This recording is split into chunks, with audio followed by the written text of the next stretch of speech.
Pagi teman-teman kelas 5 di seluruh Nusantara. Bagaimana kabar kalian hari ini? Semoga sehat selalu ya teman-teman. Hari ini Kak Kinan seneng banget bisa belajar bareng kalian lagi. Oh iya, hari ini kalian sudah sarapan dan berolahraga belum? Sudah? Bagus. Berarti kalian sudah siap dong ya hari ini untuk belajar. Oh iya teman-teman, hari ini Kak Kinan punya kisah dari teman kita Kimi. Tapi sebelum mulai, jangan lupa ya untuk selalu berdoa agar ilmu yang kita dapatkan bisa berguna dan bisa diterima dengan baik. Nah teman-teman, yuk kita mulai. Semangat!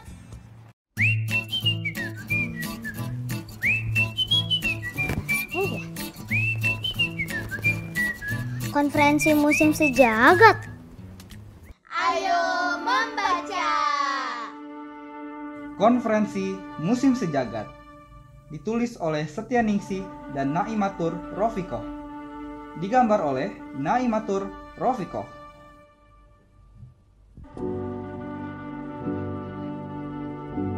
Konferensi musim sejagat terjadi 10 tahun sekali. Pada saat itu, geng Dewa 4 musim, Dewa musim kemarau, dan Dewa musim hujan akan duduk melingkar di atas selembar tikar. Mereka berbagi cerita situasi permusiman terkini. Konferensi juga dihadiri oleh dewa-dewa yang dianggap memiliki andil pada kestabilan iklim jagat raya. Ada dewa pohon, dewa sungai, dewa tanah, dewa angin, dewa pencakar langit, dewa badai, dan masih banyak lagi. Nah, para dewa ini senang berganti wujud. Dewa matahari memilih wujud seorang bocah cilik bermuka luar biasa gembira. Dewa musim gugur adalah perempuan bermahkota dedaunan berwarna kuning, merah, dan coklat. Gaunnya seolah terbuat dari reranting pohon. Dewa pohon tak mau berwujud lain selain pohon. Dia terlihat seperti gurita raksasa yang hidup di darat. Ada mata, hidung, dan mulut di ujung batangnya. Dewa musim dingin sangat menyukai film Frozen. Ia mengubah dirinya seperti Olaf, salah satu tokoh di film itu. Dewa-dewa yang lain wujudnya macam-macam. Tahun ini, konferensi musim sejagat terjadi di kediaman Dewa Hujan. Untuk menuju ke sana, kamu harus menumpang Dewa Angin yang terbang ke arah batas cakrawala, lalu belok kiri sebelum pagi. Kediaman Dewa Hujan ada di belakang gugusan awan abu-abu berbentuk runcing seperti hutan cemara. Di hadapan kediaman itu, ada danau sebening kaca bernama Danau Kelabu. Di tengah danau telah terhampar tikar dan air yang ditenun sendiri oleh Dewa Hujan. Di sanalah para dewa sedang serius berkonferensi. Akhir-akhir ini, manusia sering marah padaku, keluh Dewa musim hujan. Awan mendung muncul di atas kepalanya. Suatu hari, aku menurunkan hujan di kota-kota Indonesia. Hujan seharian penuh, air sungai lalu meluap. Banjir deh, di mana-mana orang mengeluh, di Twitter, Facebook, juga Instagram. Heran, dahulu semua orang bahagia menyambutku. Awan mendung di kepala Dewa Hujan sudah mulai menjatuhkan gerimis. Dewa Sungai berdehem. Dia berwujud pak tua berambut putih semua. Orang-orang membuang semua barang ke sungai. Sampah plastik, kayu-kayu sisa, barang elektronik, kasur, limbah, semuanya. Wajah Dewa Sungai memerah. Aku sangat kesal. Jadi, saat hujan turun, luapkan air ke jalanan dan rumah-rumah. Kalian kira manusia senang kalau aku yang datang? Tanya Dewa Musim Kemarau. Kemarau lebih lama sedikit, mereka sudah membuat berita kekeringan di banyak tempat. Padahal, siapa yang hobi menebangi pohon-pohon itu? Mereka juga membangun terus-menerus. Mereka menutup tanah dengan aspal dan semen. Aku makin sulit menumbuhkan pohon-pohon. Kata Dewa Pohon. Daun-daunnya menunduk layu. Dewa Beton dan Dewa Pencakar Langit diam saja. Mereka dewa muda, baru muncul saat manusia mulai membangun gedung-gedung tinggi, dan semua bangunan dan jalan berbahan beton. Tenanglah teman-teman, Dewa Badai tersenyum. Para dewa tahu apa yang akan dia lakukan. Mereka tidak selalu setuju dengannya. Aku bisa membuat badai yang sangat dahsyat. Akan kuhancurkan semuanya. Begitu kehilangan semuanya, manusia pasti akan sadar. Suasana jadi ramai. Beberapa dewa mengangguk, ada juga yang berwajah khawatir. Tapi Pak Tani, tukang kebun, dan anak-anak masih senang kalau aku datang, kata Dewa Hujan. Anak-anak juga masih senang bermain di sungai, meski airnya kotor dan bau, tambah Dewa Sungai. Mereka juga tidak mau lagi membuang sampah di sungai seperti para orang dewasa. Dewa Pohon pun bergumam. Kemarin si Ipo menangis terseduh-seduh gara-gara pohon jambu di depan rumahnya mau ditebang. Benarkah? Aku akan pergi dari sini sekarang juga. Akan ku cari anak-anak itu. Kalau kutemukan satu saja anak yang membuang sampah di sungai, aku akan mengamuk dengan badai paling dahsyat. Hahaha. Kata Dewa Badai keras. Tanpa menunggu, Dewa Badai melesat meninggalkan konferensi. Tak ada yang sempat mencegahnya. Jadi, berhati-hatilah saat mau membuang sampah karena Dewa Badai mengintaimu.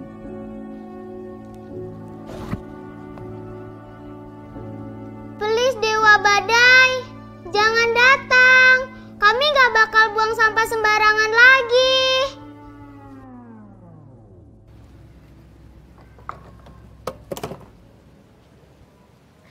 Selain membuang sampah pada tempatnya, memilah sampah juga penting loh teman-teman. Seperti tadi, sampah organik bisa Kakinan gunakan sebagai kompos. Tetapi sampah non-organik bisa Kakinan daur ulang untuk menjadikan lingkungan yang lebih baik. Sekarang Kakinan mau balik lagi ke laptop.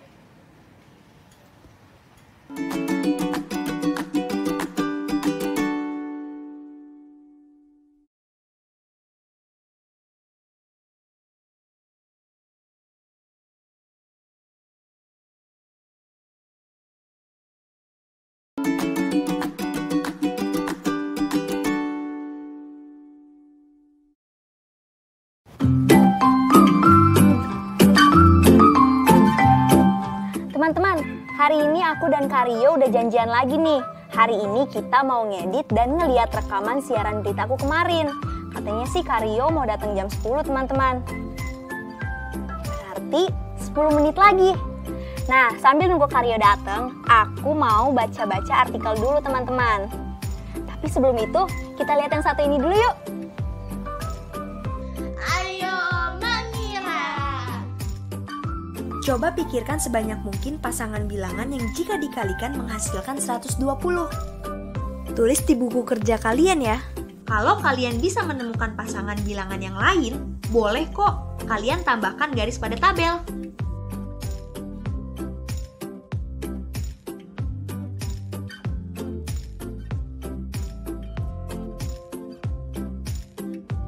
Kita bahas ya. 120 merupakan hasil dari 1 dikali 120, 2 dikali 60, 3 dikali 40, 4 dikali 30, 5 dikali 24, 6 dikali 20, 8 dikali 15, dan 10 dikali 12.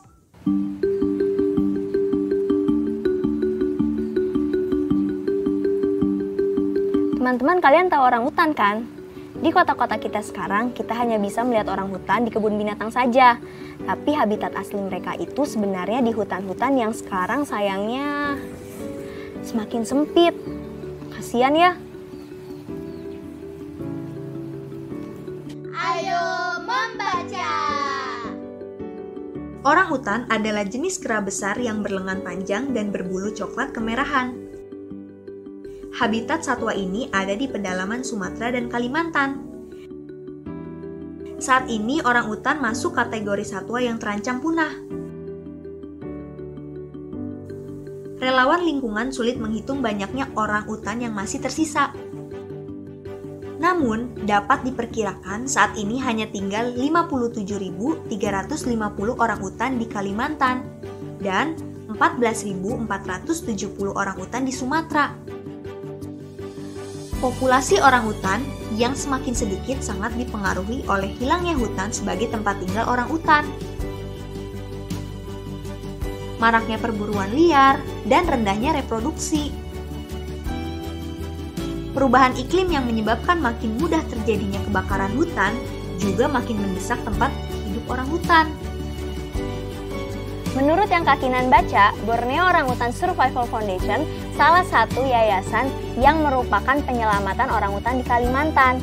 Mereka melepaskan orangutan dari penangkaran untuk kembali ke habitat asalnya di alam liar. Istilahnya melepas liarkan.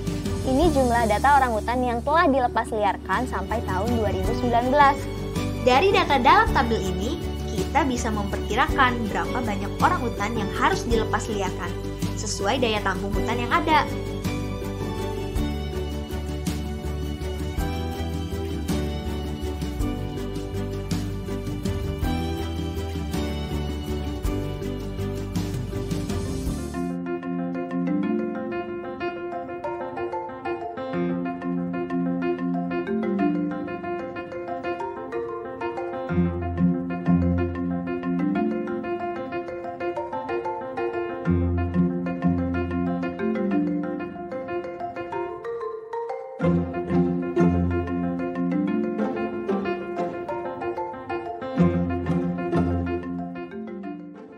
Nah, itu dia enaknya menggunakan tabel, teman-teman. Kita dapat melihat data di dalam tabel dengan lebih detail.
Nah, itu Karyo. Sebentar ya. Ayo mencoba. Teman-teman, sekarang coba mengasah kemampuan kita yuk. Coba data hewan khas yang hidup di sekitar rumah kalian dan masukkan ke dalam tabel seperti ini. Kalian bisa menuliskan jenis binatangnya dan kalau ternyata ada banyak jenis hewan di sekitar rumah kalian, silahkan tambahkan baris di tabelnya ya.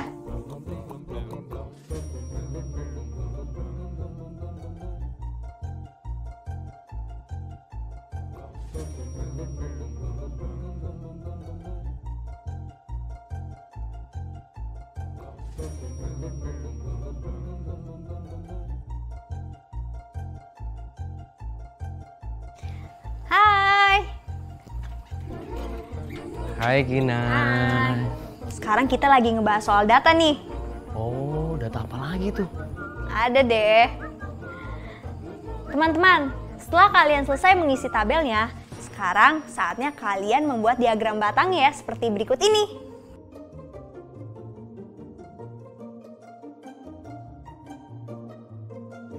Sekarang kita coba baca diagram berikut ini yuk teman-teman. Ayo berlatih. Perhatikan data pelepas liaran orang hutan pada 2 pusat rehabilitas berikut. Lalu jawab pertanyaan ini.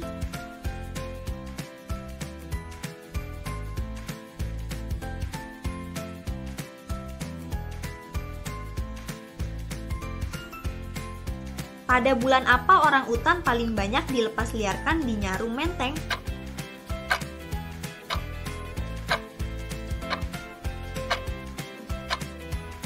Sudah ketemu jawabannya? Betul, jawabannya pada bulan November.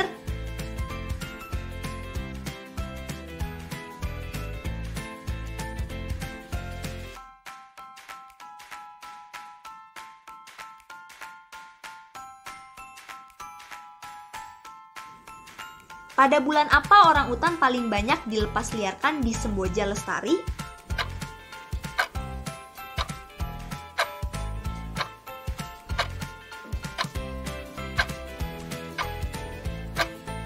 Semua sudah dapat jawabannya? Benar, jawabannya adalah di bulan Juli.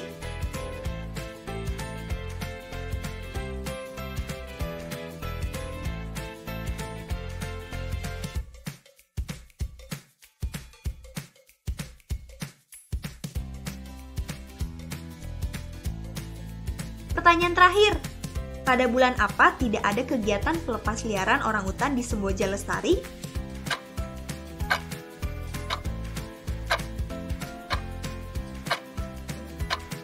Kalian sudah dapat jawabannya? Iya, betul. Pada bulan Desember.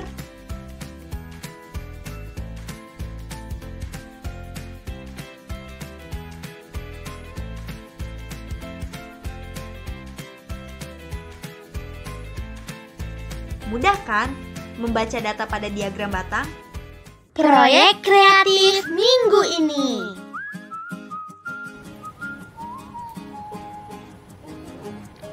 Kalau menurut Karyo, ini udah oke belum? Kayaknya kita perlu nambahin video lagi deh dikit. Video yang kamu ambil di jalan kemarin. Oke. Siap. Asih. Nah teman-teman, sekarang video Kak Kinan sudah selesai diedit.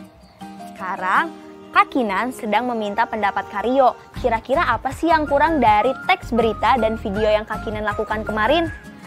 Kalau berita dan gambar kalian sudah selesai, kalian bisa meminta pendapat orang lain juga, misalnya seperti keluarga kalian. Dan jangan lupa untuk meminta bantuan mereka mengisi tabel seperti ini. Tuliskan di tabel siapa saja yang kalian mintai pendapat, lalu bagaimana penilaian mereka tentang isi berita, gambar-gambar pendukung berita, dan cara penyampaian berita kalian.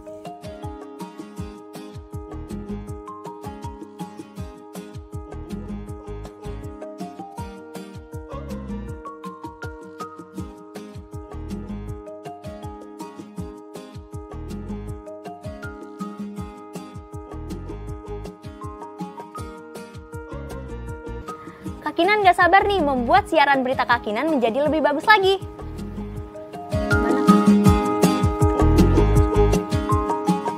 Refleksi. Sekarang kita sudah sampai di penghujung pembelajaran kita hari ini, teman-teman.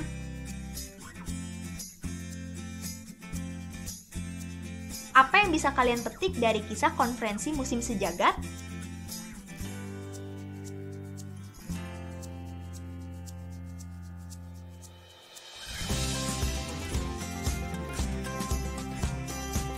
Kalian juga sudah membaca artikel tentang orangutan bareng Kak Kinan tadi.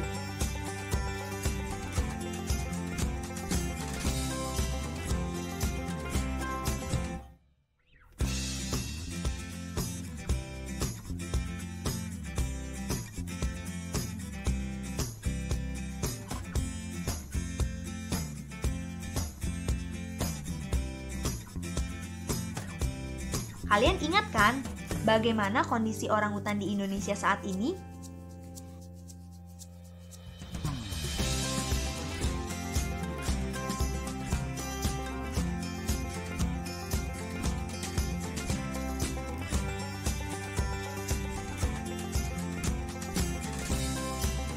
Hari ini kalian sudah tahu tentang keuntungan membaca data dengan menggunakan tabel.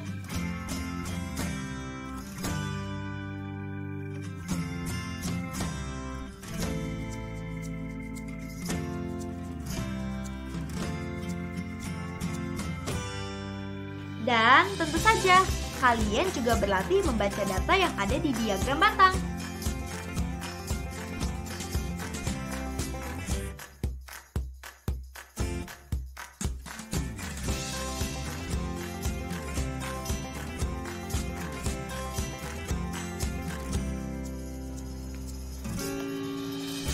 Selesai sudah pembelajaran kita hari ini teman-teman. Sampai berjumpa di pembelajaran selanjutnya yang pastinya nggak kalah seru. Sampai jumpa. Dadah!